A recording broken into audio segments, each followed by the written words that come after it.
Good evening students.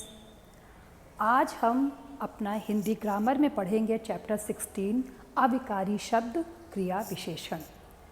अविकारी शब्द क्रिया विशेषण। अविकारी शब्द और भी होते हैं, लेकिन आज हम अविकारी शब्द में क्रिया विशेषण पढ़ेंगे। अविकारी शब्द क्या होते हैं? जिन शब्दों में लिंग, कारक, वचन के हिसाब से परिवर्तन नहीं हो, विकार नहीं हो, उन्हें बोलते हैं अविकारी शब्द। और जिन शब्दों में लिंग, वचन और कारक के हिसाब से परिवर्तन हो जाता है वो विकारी शब्द हैं। तो उनमें ऐसे शब्द जिनमें लिंग, वचन और कारक के हिसाब से परिवर्तन ना हो, जैसे लिंग के हिसाब से परिवर्तन वाले शब्द होते हैं, जैसे राजकुमार, राजकुमारी, हम, हमारे। वचन ज़्यादा लोग हुए, वचन चेंज हुआ तो बहुवचन का प्रयोग हो गया। और कारक के हिसाब से ही परिवर्तन होता है। लेकिन जिन शब्दों में परिवर्तन नहीं होता है लिंग, वचन, कारक के हिसाब से, वे अविकारी शब्द हैं। अविकारी शब्द कौन कौन से हैं? एक तो क्रिया विशेषण। क्रिया विशेषण मतलब जो शब्द क्रिया की विशेषता बताते हैं। क्रिया की विशेषता बताने वाले शब्द क्रिया विशेषण कहलाते हैं। पहला अविकारी शब्द में हम पढ़ेंगे आज क्रिया विशेषण। उसके अलावा अविकारी शब्द क्या क्या हैं? संबंध बोधक, समुच्चय बोधक और विस्मयादि बोधक, जिन्हें मैं आपको आगे पढ़ाऊंगी। आज मैं अविकारी शब्दों में क्रिया विशेषण पढ़ा रही हूँ। विशेषण और क्रिया विशेषण में क्या फ़र्क है? आपने विशेषण भी पढ़ा है और ये क्रिया विशेषण है। विशेषण वे हैं जो संज्ञा या सर्वनाम की विशेषता बताते हैं, वे हैं विशेषण। कौन से शब्द विशेषण हैं? जो संज्ञा एवं सर्वनाम की विशेषता बताते हैं। क्रिया विशेषण क्या है? वे शब्द जो क्रिया की विशेषता बताते हैं, वे क्रिया विशेषण शब्द हैं। जो शब्द क्रिया की विशेषता बताएं उन्हें बोलते हैं क्रिया विशेषण। क्रिया विशेष की विशेषता बताने वाले शब्द क्रिया विशेषण कहलाते हैं। जैसे एक एग्जाम्पल मैं आपको देती हूँ। मैंने आप लोगों को विशेषण में पढ़ाया था परिमाणवाचक विशेषण। थोड़ा, थोड़ा शब्द है, ये क्रिया विशेषण में भी आता है और विशेषण में भी आता है। जब ये संज्ञा या सर्वनाम के साथ भी प्रयोग किया जाता है तब ये हो जाता है विशेषण। जैसे थोड़ा दूध, दूध क्या है? सर्वनाम है। अब मैं अगर इसको वाक्य को प्रयोग करूँ क्रिया के साथ, थोड़ा खाओ, कितना खाओ? थोड़ा। खाने की क्रिया आप कर रहे हैं, कैसे कर रहे हैं? थोड़ा, थोड़ा खा रहे हैं, तब ये है क्रिया विशेषण। तो विशेषण और क्रिया विशेषण में फ़र्क होता है। वे शब्द जो संज्ञा या सर्वनाम की विशेषता बताएं वे विशेषण हैं, वे शब्द जो क्रिया की विशेषता बताएं वो क्रिया विशेषण हैं। और ये हमेशा अविकारी शब्द होते हैं, इनमें परिवर्तन नहीं होता है, इसीलिए इन्हें अव्यय बोलते हैं, अविकारी शब्द। ओके, तो क्रिया विशेषण क्या है? जो क्रिया की विशेषता बताने वाले शब्द हैं।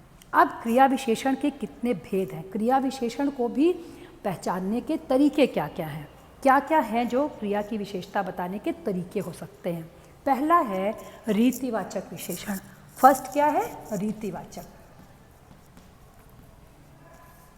रीतिवाचक, रीतिवाचक का मतलब होता है कि क्रिया आपने किस तरह से की है, क्रिया आपने किस ढंग से की है। रीति मीन्स तरीका या ढंग।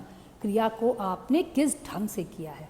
जैसे गाड़ी ध्यान से चलाओ, कैसे चलाओ? ध्यान से। चलाना आपकी क्रिया है, कैसे चलाओ? ध्यान से, उसका तरीका है। वह जोर जोर से हंस रहा था, कैसे हंस रहा था? जोर जोर से हंस रहा था, उसका तरीका क्या था? जोर जोर से। तो ये आपका रीतिवाचक विशेषण में क्या होता है? क्रिया होने के तरीके को बताया जाता है। क्रिया किस तरीके से की गई है उसे बोलते हैं रीतिवाचक विशेषण। आपकी बुक में 2 उदाहरण हैं। वह जोर जोर से हंस रहा था, कैसे हंस रहा था? जोर जोर से हंस रहा था। गाड़ी ध्यान से चलाओ, किस तरह चलाओ? ध्यान से चलाओ। तो ये आपके रीतिवाचक। रीति मीन्स करने का तरीका, मैनर, एडवर्ब ऑफ मैनर। क्रिया किस तरह से की गई। मैं धीरे धीरे जा रही थी, कैसे जा रही थी? धीरे धीरे जा रही थी। मैं अच्छा पढ़ाती हूँ, कैसा पढ़ाती हूँ? अच्छा पढ़ा रही हूँ। पढ़ाना यहाँ पे गुणवाचक विशेषण नहीं आएगा, पढ़ाने की का विषय की विशेषता है अच्छा पढ़ाती हूँ। कैसा पढ़ाती हूँ? अच्छा पढ़ाती हूँ। तो ये आपका रीतिवाचक है, किस ढंग से काम हो रहा है। दूसरा है आपका स्थानवाचक विशेषण। आपको नाम से ही मालूम चल रहा होगा, एडवर्ब ऑफ प्लेस, किस जगह पर क्रिया हो रही है। स्थानवाचक विशेषण मतलब किस जगह पर क्रिया हो रही है, जो स्थान बताए, क्रिया होने का स्थान जो बताए, वो आपका है स्थानवाचक विशेषण। क्रिया कहाँ संपन्न हो रही है, स्थान बताए। स्थान मीन्स जैसे आपके में उदाहरण दिया है, दाईं ओर मुड़ जाओ। किस तरफ मुड़ जाओ? दाईं ओर मुड़ जाओ। मुड़ने के लिए वो बता रहे हैं दाईं ओर मुड़ जाओ। चारों ओर पानी भरा है, क्रिया कहाँ हो रही है, पानी कहाँ भरा है, चारों ओर पानी भरा हुआ है। ठीक है। क्रिया के साथ कहाँ शब्द लगाकर प्रश्न पूछने पर जो उत्तर आए वही स्थानवाचक क्रिया विशेषण है। आपको स्थान बताना है। मैं कक्षा में पढ़ा रही हूँ। कहाँ पढ़ा रही हूँ? कहाँ क्रिया हो रही? कक्षा में पढ़ा रही हूँ। ये मेरा स्थान है। वह मेरे घर के सामने रहता है। कहाँ रहता है? सामने रहता है।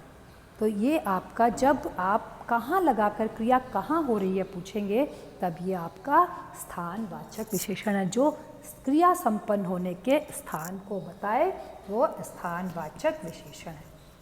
क्लियर? रीतिवाचक विशेषण जो क्रिया होने के तरीके को बताए, स्थानवाचक विशेषण क्रिया कहाँ हो रही है उसकी विशेषता बताए, वो स्थानवाचक क्रिया विशेषण है। ये क्रिया की विशेषता बताने के शब्द विशेषण हैं, क्रिया की विशेषता बताने वाले शब्द हैं। तो कहाँ क्रिया हो रही है, ये स्थानवाचक है, कहाँ हो रही है और किस तरह से हो रही, किस ढंग से, ये रीतिवाचक विशेषण है। ठीक है, आप लोग पहले ये दो विशेषण, क्रिया विशेषण अच्छे समझिए। मैं दो क्रिया विशेषण फिर आप लोगों को एक्सप्लेन करती हूँ।